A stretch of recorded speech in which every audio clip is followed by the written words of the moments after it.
হনুমানজি কেন শনিদেবকে উচিত শিক্ষা দেন।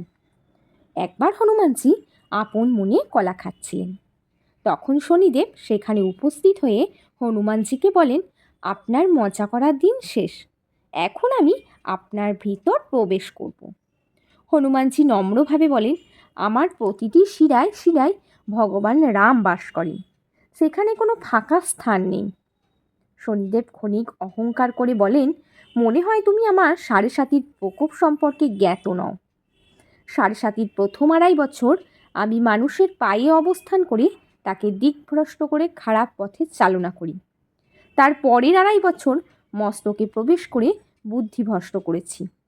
শেষ 2.5 বছর তার জিভে অবস্থান করে তাকে সবার কাছে খারাপ করেছি। এই বলে শনিদেব মাথায় চড়ে বসেন। হনুমানজি মাথা কিছুটা চুলকান। এবার হনুমানজি একটু দুষ্টুমি করতে বড় বড় পাথর নিজের মাথায় রাখেন। এদিকে পাথরের ভারে শনিদেবের ছেড়ে দেমা কেঁদে বাঁচি অবস্থা। এরপর শনিদেব নিজের ভুল বুঝতে পারলে হনুমানজি তাকে ক্ষমা করে দেন এবং মাথা থেকে পাথর সরিয়ে ফেলেন। এরপর শনিদেব প্রতিশ্রুতি দেন, কোনো রাম ভক্তের সাড়ে সাতির প্রভাবে কোনো ক্ষতি হবে না।